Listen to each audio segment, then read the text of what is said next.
Assalamualaikum warahmatullahi wabarakatuh. Selamat pagi anak-anak.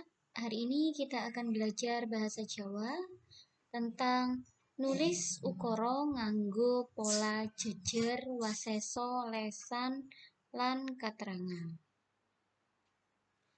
Sebelum kita mulai pelajarannya, kita baca doa dulu bersama-sama supaya nanti anak-anak bisa lebih mudah memahami materinya.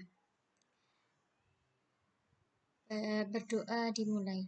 Bismillahirrahmanirrahim. Raditu billahi rabba wa bil islami dina wa bi muhammadin nabiyyan wa rasula rabbi zidni ilma warzuqni fahma amin ya rabbal alamin. Oke, anak-anak. Pola jejer, waseso, lesan, keterangan dalam bahasa Indonesia sama dengan pola subjek, predikat, objek, dan keterangan. Anak-anak sudah belajar di dalam bahasa Indonesia pola-pola kalimat, ya kan? Nah, sebenarnya dalam bahasa Jawa itu juga sama seperti pola dalam bahasa Indonesia. Pola jejer atau subjek itu adalah pelaku kegiatan. Nah, untuk tempatnya dia berada di depan atau berada sebelum wasesa atau berada sebelum predikat. Untuk kata yang biasanya berkedudukan sebagai jejer atau subjek itu biasanya berupa orang atau juga bisa kata benda. Nah, setelah jejer, polanya adalah waseso atau predikat. Waseso atau predikat adalah pekerjaan atau aktivitas yang dilakukan oleh pelaku. Nah, biasanya itu menerangkan keadaan subjek atau jejernya yang tadi. Untuk kedudukannya sendiri, waseso itu terletak setelah jejer dan sebelum lesan. Setelah waseso, ada lesan atau objek.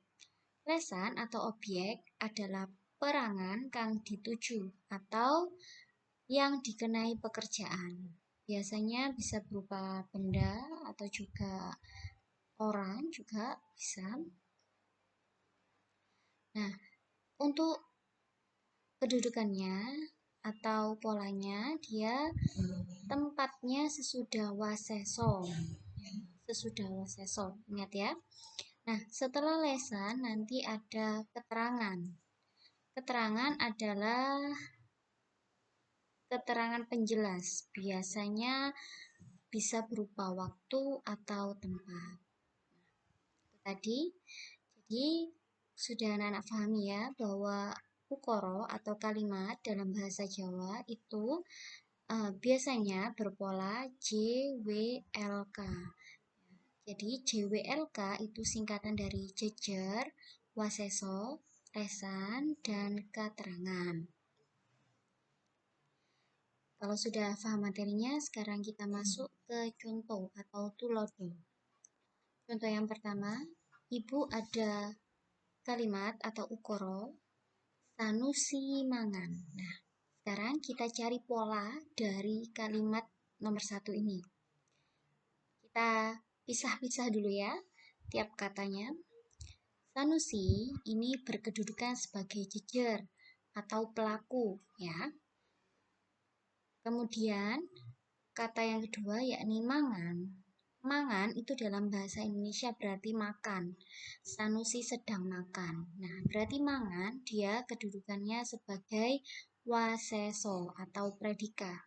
Nah, sehingga ditemukan atau diketahui bahwa pola dari kalimat sanusi mangan adalah jejer waseso. Paham ya anak-anak? Jadi kalimat sanusi mangan berpola jejer waseso atau bisa disingkat JW, berpola JW. Kita masuk ke contoh yang kedua. Contoh yang kedua, Ibu ada kalimat Pak Pardi ngunjuk wedang jahe. Pak Pardi ngunjuk. Ngunjuk itu sama dengan artinya dalam bahasa Indonesia minum. Wedang jahe itu ya itu minuman jahe itu ya. Nah, sekarang kita pisah-pisah tiap kata. Pak Pardi, dia berkedudukan sebagai jejer atau orangnya, subjeknya, pelakunya. Nah, apa yang dilakukan Pak Pardi? Nah, yang dilakukan Pak Pardi adalah ngunjuk atau minum, sehingga ngunjuk, kata ngunjuk berkedudukan sebagai waseso. Nah, kemudian apa yang diunjuk? Nah, ternyata yang diunjuk adalah wedang jahe, sehingga wedang jahe berkedudukan sebagai lesan. Sudah kita temukan polanya, ternyata pola dari kalimat Pak Pardi ngunjuk wedang jahe adalah pola JWL ya, jejer waseso lesan. Oke.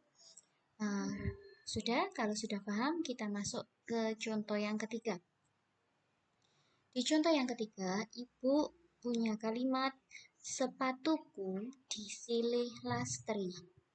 Nah, sepatuku disilih lastri. Anak-anak, ini ada contoh yang unik ya. Karena sekarang kita cari ya polanya. Nah, sepatuku di sini berkedudukan sebagai jejer.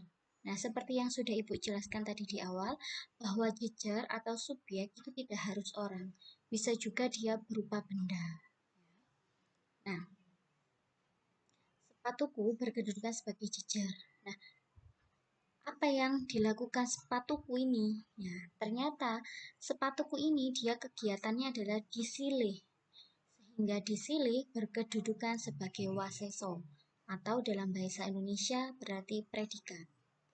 Kemudian lastri berkedudukan sebagai lesan karena yang menyilih, yang meminjam sepatu itu adalah lastri. Sehingga lastri berkedudukan sebagai lesan atau objek yang dikenai kegiatannya, yang dikenai aktivitasnya. Sehingga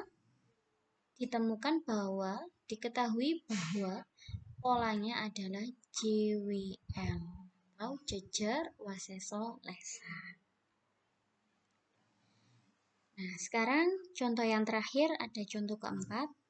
Ada kalimat ibu mundut nanas ing pasar.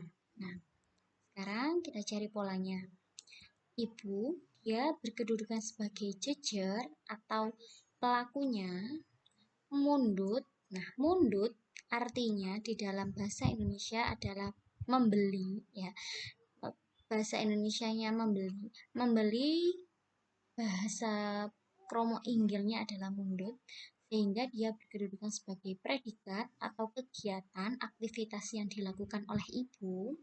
Nah, kemudian kata nanas, dia berkedudukan sebagai lesan karena ibu mundut membeli apa yang dibeli. Nah, itu berkedudukan sebagai lesan atau objek. Nah, kemudian yang terakhir ing pasar atau di pasar itu berkedudukan sebagai keterangan. Nah, dia kedudukannya adalah keterangan tempat. Nah, sudah Ibu jelaskan tadi bahwa keterangan bisa berupa keterangan tempat atau keterangan waktu. Itu yang paling sering. Oke, itu tadi adalah contoh-contoh ya dalam mencari pola 4 kalimat. Semoga anak-anak paham ya. Sekarang oh iya, Ibu lupa. Ini nomor 4 ini tadi bisa kita ketahui bahwa polanya berupa pola JWLK, jejer waseso lesan keterangan ya. Jadi urutannya letaknya JWLK. Setelah jejer selalu waseso, setelah waseso lesan, kemudian keterangan. Sekarang tugas anak adalah membuat kalimat dengan pola. Yang pertama ada pola